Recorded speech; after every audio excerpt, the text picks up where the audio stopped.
Hello Bloomington, I'm Mayor Tim Busse, and this is the Council Minute for the week of April 20th. Our council meeting this week was a study session. No votes taken on any items, just an opportunity to hear from staff, to learn, and to talk as a council about relevant topics. The meeting was in a conference room instead of the council chambers, but it was live streamed and recorded, and like all of our meetings, you can watch it anytime on the city's YouTube channel. At the meeting, the council received a detailed briefing on the federal grant funding that the city receives. Currently, Bloomington benefits from a variety of major federal programs, including housing choice vouchers, community development block grants, public health grants, the WIC nutrition program, and the SAFER grant program supporting our firefighter staffing.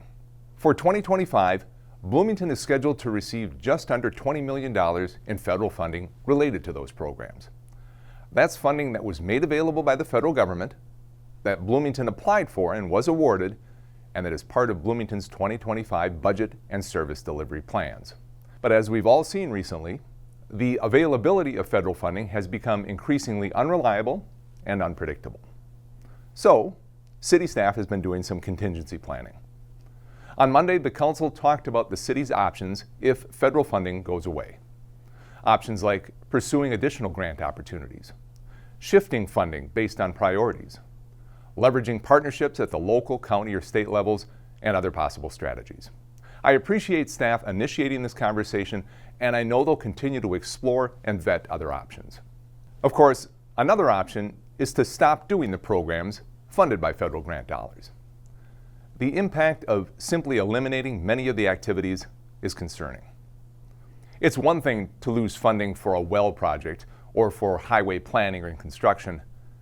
It's another thing to lose funding for the 1,800 families that count on the Women, Infants, and Children Supplemental Nutrition Program, or the 180,000 people who rely on public health planning and activities, or the 608 families who have a place to live because of the Section 8 Housing Choice Voucher Program.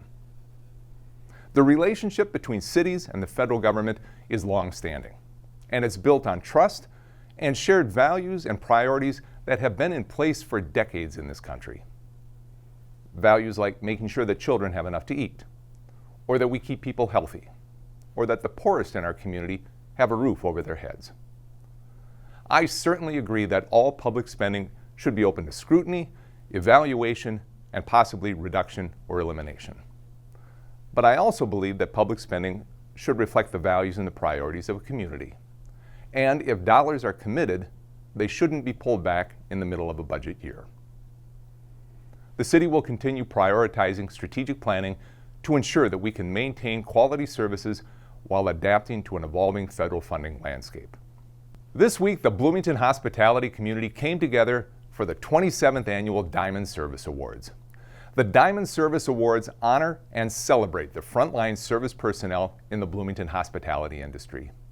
The awards are hosted by Bloomington, Minnesota Travel and Tourism, and this is the only awards program of its kind in the entire country. In so many ways, the hardworking people in the hospitality industry are the face of Bloomington for visitors. The work they do and the outstanding customer service they provide is a vitally important piece of Bloomington's reputation as a world-class visitor destination. Diamond Service Awards are presented in Oscars-like fashion across 14 different categories, including Best Housekeeping, Guest Services, Food Production, and Transportation. The evening is a joyous celebration that includes glitz and glitter, music, fired-up award winners, and proud supportive co-workers cheering on their colleagues. Congratulations to the award winners and to everyone who was nominated. Thanks to all of you for your incredible work. And thanks to Bloomington Travel and Tourism for sponsoring this one-of-a-kind celebration, highlighting the dedication and excellence of the people who make Bloomington a welcoming destination for visitors. And finally today, spring is here, which means Bloomington comes out of hibernation and gets together for a calendar full of community events. Here's just a taste of what's going on over the next couple of weeks. This Saturday, April 26th, is the Creekside Boutique Open House. It runs from 9 a.m. to 1 p.m. and will showcase handcrafted items made by our talented Creekside crafters. Also on the 26th is the Early Childhood Expo right here at Civic Plaza. This free event is designed to support families with kids aged 5 and younger. There will be resources, music, crafty activities, and a baby gear swap. Now, everyone is welcome to be part of the baby gear swap. All items are given and taken freely, and you don't need to donate items to the swap to shop the swap. The expo and all the activities are happening from 11 a.m. to 2 p.m. Next week, Bloomington will celebrate our volunteers with a volunteer appreciation event on Tuesday the 29th here at Civic Plaza. And on Wednesday the 30th, please join us for an Asian American, Native Hawaiian, and Pacific Islander celebration at Normandale Community College. If you're ready to get outdoors, join our volunteer crew for a garlic mustard pull at Parker's Picnic Grounds on May 4th. And Saturday, May 17th is the big doubleheader. Open houses at both Public Works and the Bloomington Police Department. Always a great time. That's a lot, and that's just a taste of the events scheduled for this spring and this summer. Check out the full calendar of events on the city's website. That wraps up this week's Council Minute. Thanks so much for watching. Until next time, stay safe, Bloomington.